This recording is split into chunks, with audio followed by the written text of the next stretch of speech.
السلام علیکم ورحمۃ اللہ وبرکاتہ۔ الحمدللہ رب العالمین والصلاة والسلام علی اشرف الانبیاء والمرسلین نبینا و حبیبنا و رسولنا و امامنا محمد وعلی آلہ و اصحابہ اجمعین، اما بعد۔ نماز تراویح کے بارے میں سوال کیا گیا ہے کہ نماز تراویح کی مسنون جو رکعات ہے تعداد کی وہ کتنی ہے، یعنی کتنی تعداد میں نماز تراویح نبی اکرم صلی اللہ علیہ وسلم سے ثابت ہے۔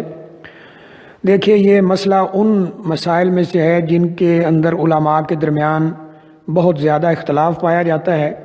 نماز تراویح کی رکعات کی تعداد بھی ایسا مسئلہ ہے جس میں علماء کا زبردست اختلاف ہے۔ کسی نے 8 لکھا ہے، کسی نے 12، کسی نے 20 اور کسی نے 30 اور اس سے بھی زیادہ۔ جہاں تک سنت کی بات ہے تو نبی اکرم صلی اللہ علیہ وآلہ وسلم نے اپنی زندگی میں نماز تراویح با جماعت 3 دن پڑھائی ہے، یعنی 3 راتیں، اور اس کے بعد صحابہ اکرام سے فرمایا تھا کہ مجھے ڈر ہے کہ یہ تم پر فرض نہ ہو جائے، یعنی صحابہ اکرام انتظار میں تھے کہ آپ آج بھی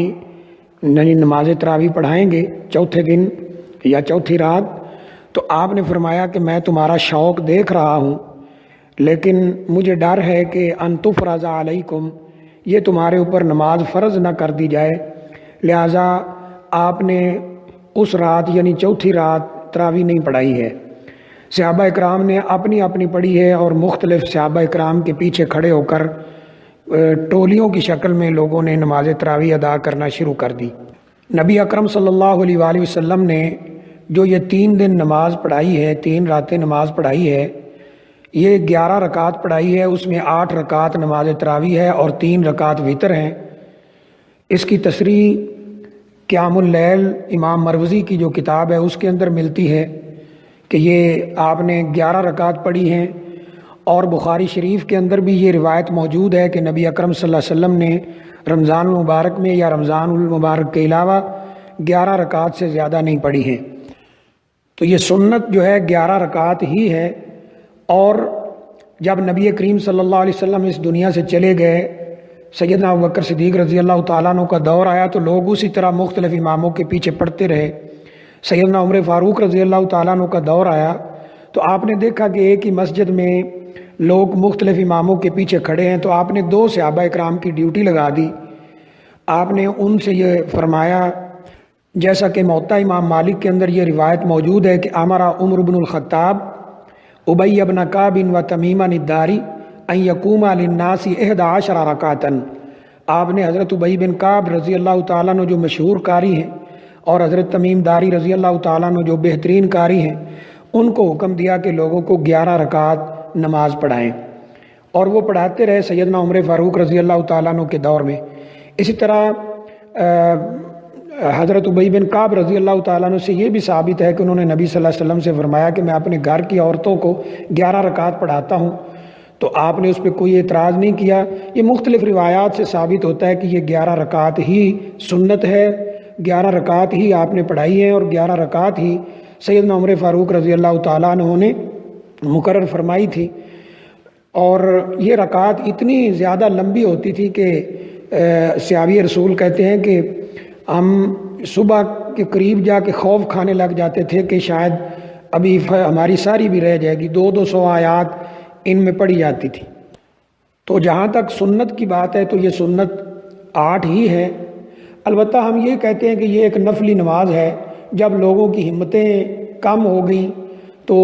یہ رکعات زیادہ پڑھی جانے لگیں اور ان کو چھوٹا کر دیا گیا، تو یہ ایک نفلی نماز ہے۔ اگر کوئی 20 پڑھ لیتا ہے، 8 پڑھ لیتا ہے، 12 پڑھ لیتا ہے، تو اس میں انشاءاللہ کوئی ایسی جھگڑے والی یا آپس میں اختلاف کرنے والی کوئی بات نہیں ہے۔ جہاں تک ہمارے بعض بھائی حرمین شریفین کا حوالہ دے دیتے ہیں کہ جی وہاں 20 ہوتی ہے، آپ لوگ کیوں 8 پڑھتے ہیں یا دوسرے لوگ کیوں 8 پڑھتے ہیں، تو اصل بات یہ ہے کہ حرمین شریفین کے اندر جو انداز ہے اس پہ اگر غور کیا جائے تو وہ الگ الگ 2 امام پڑھاتے ہیں، بڑی تسلی کے ساتھ قرآن پڑھا جاتا ہے، لیکن جو وہاں سارے دوسرے کام ہو رہے ہیں ان کی طرف ہمارے بھائیوں کی کوئی توجہ نہیں ہوتی۔ پھر ان کو بھی یعنی اپنی زندگی میں لانا چاہیے، جیسے اونچی آمین ہے، اول وقت میں نمازیں ہیں، نمازوں کے بعد دعا نہیں ہے، جمعہ کا خطبہ کھڑے ہو کے دیا جاتا ہے، حتیٰ کہ تراویح کے بعد جو وطر کا طریقہ ہے اسی سے اختلاف کر دیا جاتا ہے، تو یہ تو کوئی انصاف نہیں ہے۔ اگر وہاں کے عمل کوئی دلیل بنانا ہے تو سارے اعمال کو دلیل بنانا چاہیے، یا پھر جو اصل بات ہے قرآن و سنت کو دلیل بنانا چاہیے۔ اور یہاں کے جو کبار علماء ہیں ان سے بھی پوچھا گیا تو انہوں نے بھی کہا کہ سنت 8 ہی ہے، جیسا کہ ابن باز رحمۃ اللہ علیہ اور اس طرح ابن عثیمین رحمہ اللہ تعالیٰ اور دیگر علماء ہیں، لیکن اگر کوئی زیادہ بھی پڑھ لیتا ہے تو اس میں کوئی حرج والی بات نہیں ہے۔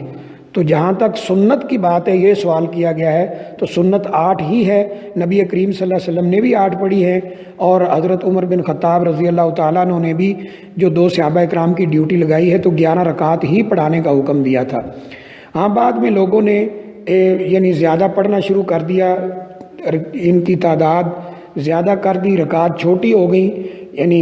اس میں کوئی اتنا لمبا کھڑا ہونا شاید مشکل ہو رہا تھا، تو اس میں کوئی بات نہیں، یہ ایک نفل نماز ہے، زیادہ بھی اگر کوئی پڑھ لیتا ہے تو ہم یہ نہیں کہہ سکتے کہ اس نے کوئی غلط بات کی ہے نعوذ باللہ،